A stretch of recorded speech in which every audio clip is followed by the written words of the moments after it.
helped. But, God only knows, Bonnie and Sci-Fi and Dave, you've all tried damn hard to get one. So there's no sense in which and that's their job. It's not our job. So you ask us that question. I never think about it. It's not something that, motivates us, I don't think. One thing that's really interesting, I don't think most people are aware that 1 out of every 4th viewer actually DVRs and watches Battlestar Galactica at times, so don't get quantified. So we truly believe, and this is not a spin for any journalistic reason, that the viewership is immense, but they choose to watch it on their own time because it's a serialized series. So we know for a fact 1 out of every 4 that is quantifiable watch it out of, quote unquote, the ratings period. So it's really hard for people to see just how vast the audience is. And we don't know what happens to all of those who are cataloging it, and then one summer evening, when it's not on, we'll go through an entire season that nobody knows when it's been recorded or when they watch. So we think the audience is far greater than anybody up here or we can understand, because we see it anecdotally in terms of people we meet every single day. And one funny thing to add to the early conversation about other actors really admiring the show, we had an upfront recently where Billy Campbell was at the USA side, being in 4400. And he literally assaulted me, trying to do whatever he possibly could to bribe me, to have me bribe Ron and David to create a character arc inside Battlestar Galactica. That is the only show he ever wanted to be in. It's the only show he would do for free.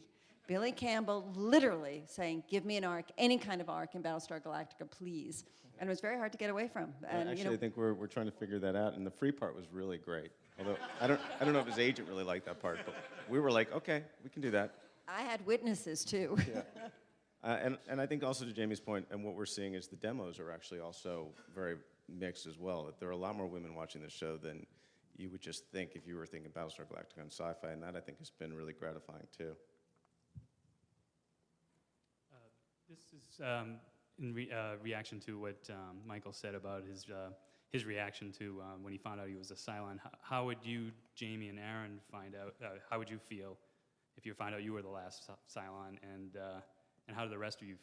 What was your reaction when you found out? Well, when we found out that he was a Cylon and his friends were Cylons, it was shock because it seemed to be the most unlikely people. But that, that's always good storytelling. Just a bit of a wow factor. How would I feel? I don't know until it kind of happens. I mean, it would in a sense be a violation. You are suddenly you don't own any of the experiences that you think you do. You don't know where you've come from. All the things that actors use to create a scene and to create a character, you'd have to, suddenly the rug is pulled out from under you, and a vertigo, a sort of physical illness, I think, would be, I don't know, some sort of akin to the reaction. I mean,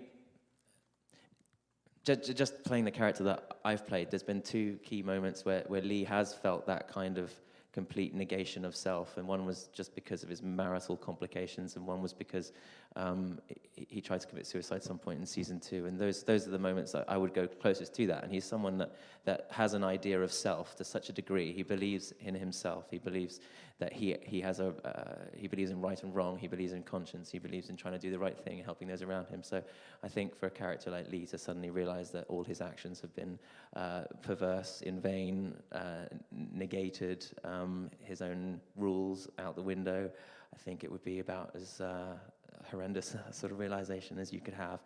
And he's also been a complete Cylon hater. Pro-genocide, doesn't lose a night's sleep over the sort of scrapping of this brand of machinery. So yeah, it would be huge, but I don't think it's going to happen, and I will continue not to think it's going to happen. So whatever, bring it on. It doesn't matter. I don't think about it.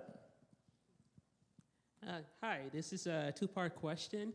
The first part is, do you guys get any input into what your characters are, who they are, what their role is going to be, and what their arc is going to be? Do you guys get that kind of freedom? And then the second part of the question is, with the show coming to an end, what do you guys hope to do next? Do you hope to land into another TV series, or would you rather do movies?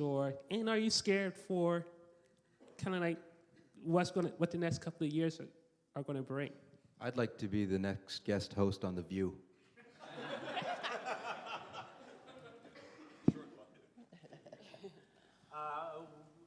Input, Ron and David have always been incredibly open, as far as I'm concerned, to suggestions, to ideas, and open to reactions to their ideas.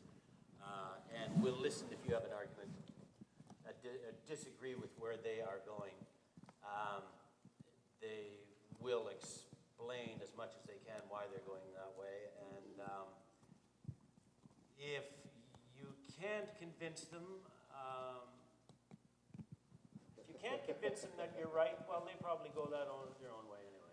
You have all that power. But the long-run arcs, I haven't had anything to do with it. They have been open to suggestions, but I haven't come and said, gee, you know what, I think would be neat if Ty's wife comes back. That was a total surprise for me. So me personally have not had anything.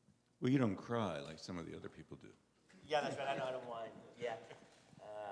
And what to do after this is over?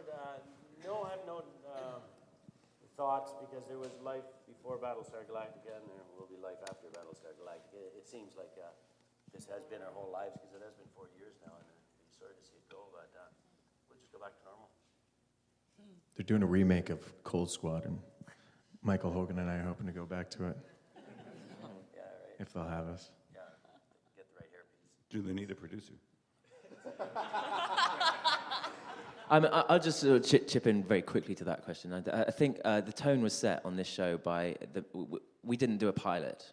We did a miniseries, and it was shot by Michael Reimer, who's an independent filmmaker, and Ron wasn't there, and David was. But from the very word go, it was like shooting an independent film, and it was like making big. Michael works very collaboratively. He gets on the phone. If he's not sure about something, he will talk to you about it on the phone. We'll brainstorm for ideas, and even if that doesn't go anywhere, there's a sense in which we were all from a very and it's the way Eddie and Mary work as well.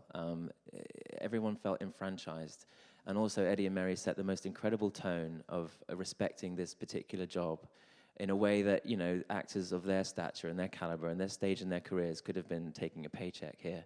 And they made it very, very apparent very, very quickly that they viewed this as a huge opportunity, and one which I've heard them both say is some of their proudest work, and that they've been most proud to be associated with. And when you hear that from people like that you really, really respect and look up to on day one, you can't help but aspire. And within those aspirations, there was always a tone of collaboration. And Ron and David, whether intentionally or whether they discovered this, I think they discovered it. I think they discovered that this was an interesting way to work. And it has, I'm not saying that it's a free-for-all, it really isn't. And Ron and David always have, and as Michael says, you can argue till you're blue in the face. If they want to do something, they'll do it, and they're normally right. But it feels great just to get it off your chest, get the concerns off your chest, and to know that they've been thought about. And we are never patronized, we're never taken for granted, and that's, I think, pretty unique for a television series. And I recently did some guest star roles on other network shows where you really were warm props.